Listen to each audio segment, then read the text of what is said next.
దాదాపు 50 ఏళ్ల తర్వాత చంద్రునిపై మళ్లీ మనుషులు కాలు మోపే దిశగా అడుగులు పడుతున్నాయి. ఆర్టెమిస్ 1 మిషన్ లో భాగంగా ఆగస్టు 29వ తేదీన నాసా మూన్ రాకెట్ నింగిలోకి దూసుకెళ్లనుంది. 98 మీటర్ల పొడవున ఈ భారీ రాకెట్ ని ఇప్పటికే లాంచ్ ప్యాడ్ కు తరలించారు.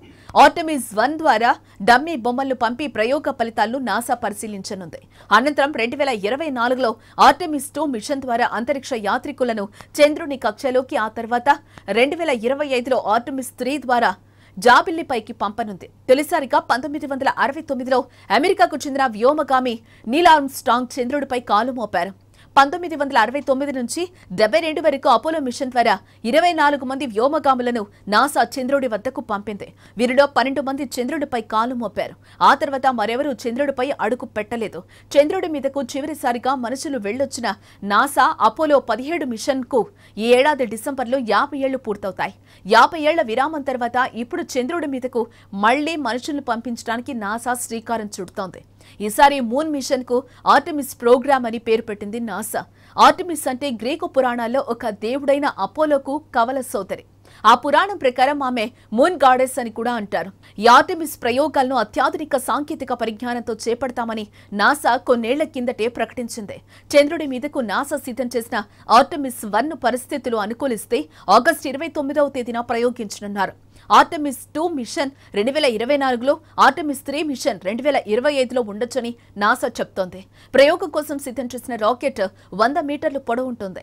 ఈ భారీ రాకెట్ ను కెనడీ స్పేస్ సెంటర్లోని తయారీ భవనం నుంచి భారీ ట్రక్కు మీద పెట్టి లాంచ్ ప్యాడ్ 39Bకి తరలించారు. 322 అడుగుల పొడవున్న ఈ రాకెట్ ను 4 మైళ్ల దూరం తరలించడానికి సుమారు 10 గంటల సమయం పట్టింది.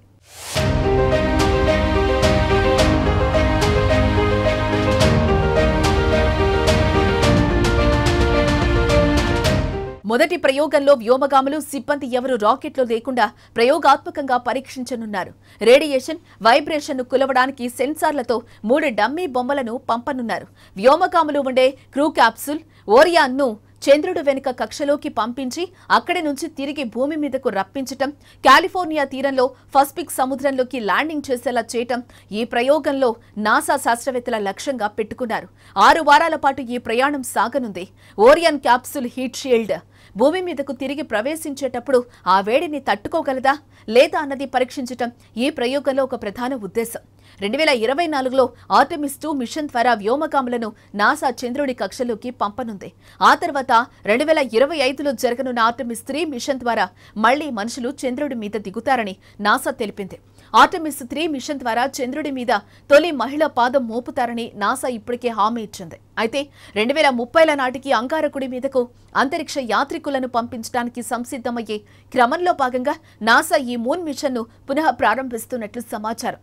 అపోలో మిషన్ల కోసం ఉపయోగించిన సాటర్న్ 5 రాకెట్ల కన్నా కొత్త SLS రాకెట్లకు 15% అధిక పీడనం లభిస్తుంది.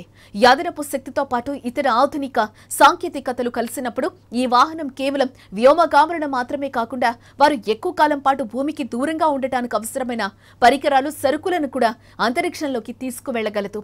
ఇక వ్యోమగాములు ఉండే క్రూ క్యాప్సూల్స్ ఓరియాన్ సామర్థ్యం కూడా పెరిగింది. 1960లు 70ల నాటి కమాండ్ మాడ్యూళ్లతో పోలిస్తే ఓరియాన్ వెడల్పు మరో మీటర్ పెరిగింది. దీని వెడల్పు 5 మీటర్లుగా ఉంది. ఆర్టెమిస్ 1 ప్రయోగం కోసం సంసిద్ధం చేయడానికి కేవలం 10 రోజుల సమయమే ఉంది. ప్రతికూల వాతావరణం వల్ల రాకెట్ ను ప్రయోగించలేకపోతే సెప్టెంబర్ 2న లేదా సెప్టెంబర్ 5వ తేదీన ప్రయోగించడానికి ప్రయత్నిస్తారు. ఈ మిషన్లో యూరప్ కూడా కీలక భాగస్వామిగా ఉంది. ఓరియాన్ క్యాప్సూల్ ను అంతరిక్షంలో ముందుకు నడిపించే ప్రొపల్షన్ మాడ్యూల్ ను యూరప్ అందిస్తోంది.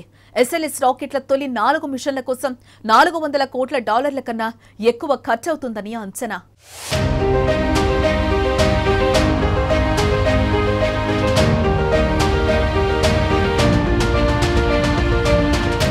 ఒకవైపు నాసా SLS టెక్నాలజీని అభివృద్ధి చేస్తుంటే అమెరికా ప్రైవేట్ సంస్థ స్పేస్ ఎక్స్ అధినేత ఎలాన్ మస్క్ టెక్సాస్లోని తన R&D ప్రాంగణంలో మరింత భారీ స్పేస్ క్రాఫ్ట్ ను రూపొందిస్తున్నారు.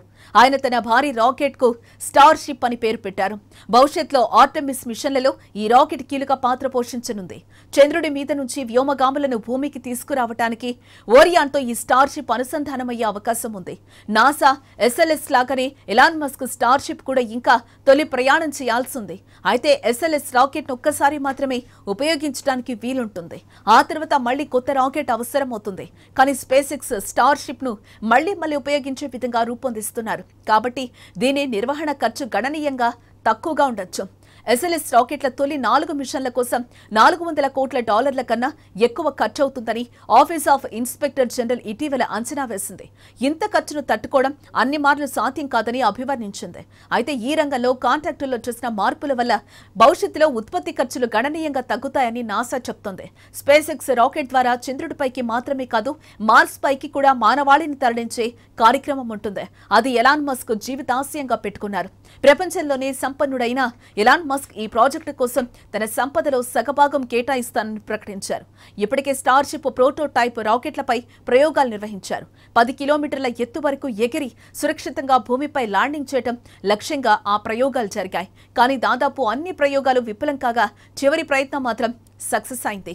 ఇప్పుడు 10 కిలోమీటర్ల ఎత్తు వరకే కాకుండా నేరుగా కక్షలోకి ప్రయోగించడానికి ప్రయత్నాలు జరుగుతున్నాయి.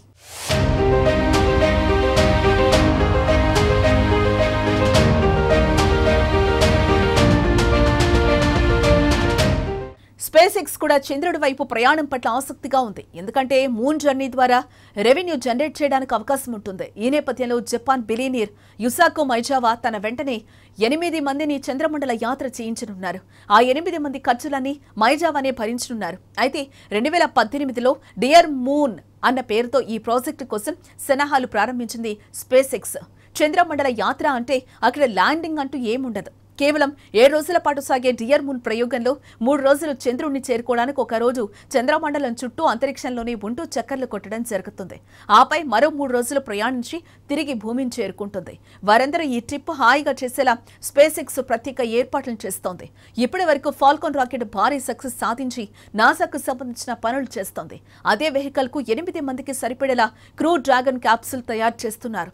ఈ ఏర్పాట్లకు కూడా కరోనా కారణంగా ఇబ్బందులు ఏర్పడటంతో ఆలస్యం జరిగింది. అన్ని అనుకున్నట్టుగా జరిగితే 2023లో అంటే వచ్చే సంవత్సరం మార్చి నెలలోగా డియర్ మూన్ లాంచ్ కానుంది. దాంతో స్పేస్ టూరిజంలో కొత్త అధ్యాయం మొదలవ్వనుంది. చంద్రుడిని చూసేందుకు వారానికో ట్రిప్ వేసేందుకు స్పేస్ ఎక్స్ వద్ద అన్ని ఏర్పాట్లు ఉన్నాయి. భవిష్యత్తులో ఇది సాకారమవుతుందని స్పేస్ ఎక్స్ అధిపతి ఎలాన్ మస్క్ ఆశాభావంతో ఉన్నారు.